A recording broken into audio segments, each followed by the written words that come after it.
నమస్తే, నేను మీ Shiva. Welcome to political engine.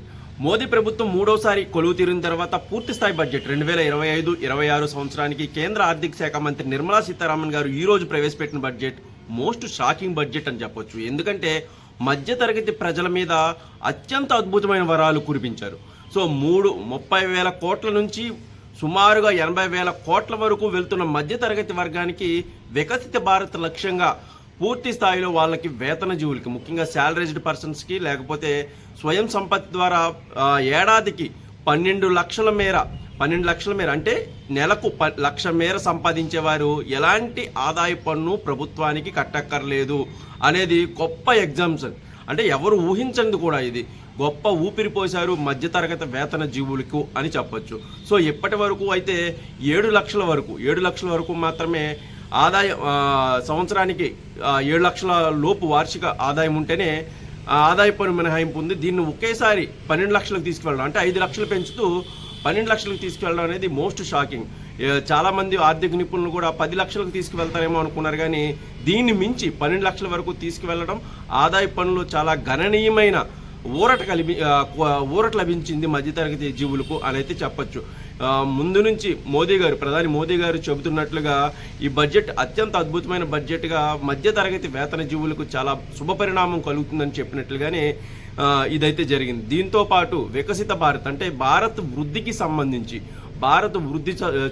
అభివృద్ధి చెందుతున్న భారత లక్ష్యంగా అయితే చాలా అద్భుతమైన కొన్ని వరాలను అయితే ప్రకటించారు అని చెప్పొచ్చు. దీంట్లో మొదటిగా అయితే ఈవీ సెక్టార్ కానీ, లేకపోతే ఏఏలకు అంటే ఆర్టిఫిషియల్ ఇంటెలిజెన్స్కు సంబంధించి నిధుల కేటాయింపు కానీ, ఇతరత్ర కేటాయింపులు కానీ చాలా అద్భుతమైన కేటాయింపులు చేశారు అని చెప్పొచ్చు. ముఖ్యంగా రాష్ట్రానికి సంబంధించి అయితే పోలవరానికి సంబంధించి 5,300 కోట్ల రూపాయల నిధులను ఇస్తున్నట్లు ప్రకటిస్తూ ఇంకా 12,120 కోట్ల రూపాయల మేర పెండింగ్ బిల్లులు ఇవ్వాల్సి ఉంది అని ప్రకటించారు. ప్రస్తుతం అయితే 5,300 కోట్ల వరకు మనకి నిధులైతే రానున్నాయి. అలాగే అమరావతి రాజధానికి కూడా 15,000 కోట్ల రూపాయలు అయితే ఇస్తున్నట్లు ప్రకటించారు.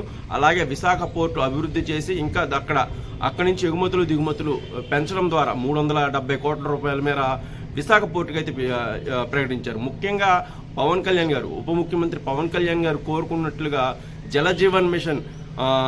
జలజీవన్ మిషన్ యొక్క ప్రగతిని కానీ, దాని యొక్క టార్గెట్ని కానీ ఈ సంవత్సరంతో అయిపోతుంది. దాన్ని 2028 వరకు పొడిగించారు. అంటే అప్పటి వరకు మనం పనులు చేసుకోవచ్చు. సో పవన్ కళ్యాణ్ గారు ఇదే కోరారు. కొంచెం మేము గత ప్రభుత్వంలో పూర్తిగా వేస్ట్ అయిపోయిన పనులు, కొంచెం దీనికి సంబంధించి మళ్ళీ కొత్తగా పనులు మొదలు పెట్టాలంటే మాకు కాస్త సమయం కావాలని ఇటీవల కోరారు. దానికి తగినట్లుగానే జలజీవన్ మిషన్ దేశం మొత్తం కూడా 2028కి పోస్ట్ పోన్ చేశారు. సో ఇవి రాష్ట్రానికి సంబంధించిన విషయాలైతే పూర్తిగా వేతన జీవులకు సంబంధించి చర్చించాలంటే మోదీ గారు ఒకటి అన్నారు, ఈ బడ్జెట్ పద్దు విషయంలో కన్జంప్షన్ అంటే వినియోగం పెరగాలి, దాని ద్వారా పొదుపు పెరగాలి, దాని ద్వారా వృద్ధి సాధించాలి.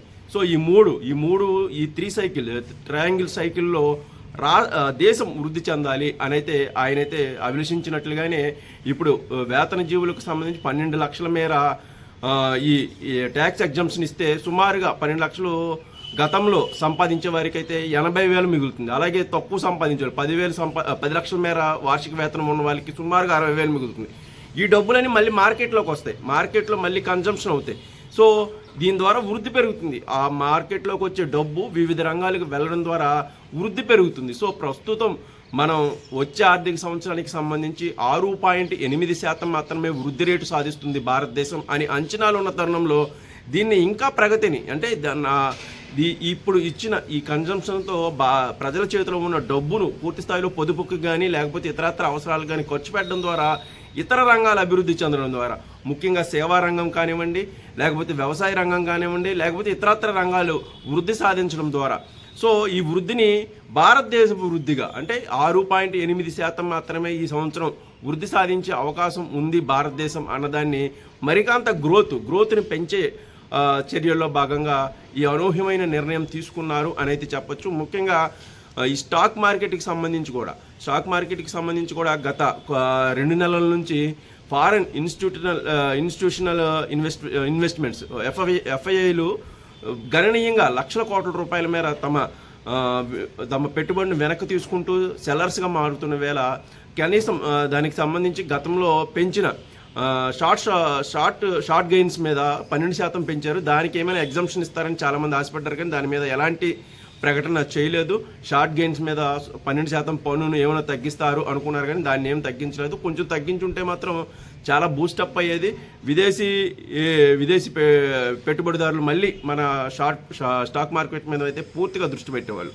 సో ఈ చిన్నవి ఉన్నాయి, కానీ పూర్తి స్థాయిలో బడ్జెట్ విషయంలో అయితే ఎప్పటి నుంచో అనుకున్న ఈ అనూహ్యమైన మధ్యతరగతి వారికి లాభం చేకూర్చే అద్భుతమైన బడ్జెట్గా అయితే ఇది అభివర్ణించవచ్చు. ఎప్పుడు కూడా ఇంత భారీ స్థాయిలో సుమారుగా 5 లక్షలు పెంచుతూ ఒకేసారి నిర్ణయం తీసుకోవడం అయితే స్వతంత్ర భారతదేశంలో ఒకేసారి ఇంత భారీ ఊరట అయితే ఎప్పుడు దక్కలేదు. ఇప్పుడు భారతదేశం విషయానికి వస్తే ₹1,00,000 సంపాదించే వాళ్ళు కూడా బిలో మిడిల్ క్లాస్గా పరిగణించే పరిస్థితి అయితే వచ్చింది. ఇది భారతదేశం ఎంత వృద్ధి చెందుతుంది అనేది మన కొలమానంగా చూస్తే ₹1,00,000 ఒకప్పుడు లక్షాధికారులు అన్న ఒక నెలవారీ ₹1,00,000 సంపాదించే వేతన జీవులు కూడా బిలో మిడిల్ క్లాస్ కింద పరిగణించే పరిస్థితి వచ్చింది. అంటే భారతదేశ వృద్ధి రాను పెరుగుతుంది. మన యొక్క వినిమయ శక్తి కానీ మన యొక్క కొనుగోలు శక్తి కానీ భారతదేశంలో పెరుగుతుందని చెప్పొచ్చు. ఇంకో ముఖ్యమైన విషయం ఏంటంటే బీమాలకు విదేశీ ప్రత్యక్ష పెట్టుబడులు 100% ఇచ్చారు అనుమతి. ఇది చాలా గొప్ప విషయం, ఎందుకంటే బీమా రంగం అనేది పెరగాలి. ముఖ్యంగా హెల్త్ పాలసీస్ కానీ టెర్మ్ పాలసీస్ కానీ ఇతరత్ర పాలసీస్ పెరగాలి.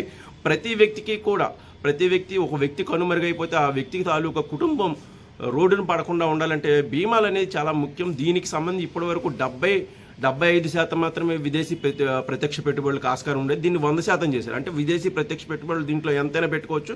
విదేశీ కంపెనీలు కూడా బీమా రంగంలోకి రావచ్చు. ఇలాంటివి చాలా ఉన్నాయి. ఒక్కొక్కటి విశ్లేషించాలంటే చాలా టైం పడుతుంది. కాబట్టి సో ఈ బడ్జెట్ అయితే అన్ని రంగాలను చాలా ప్రతిబింబించేలాగా ఉంది. చాలా అద్భుతంగానే ఉంది. రాష్ట్రానికి కూడా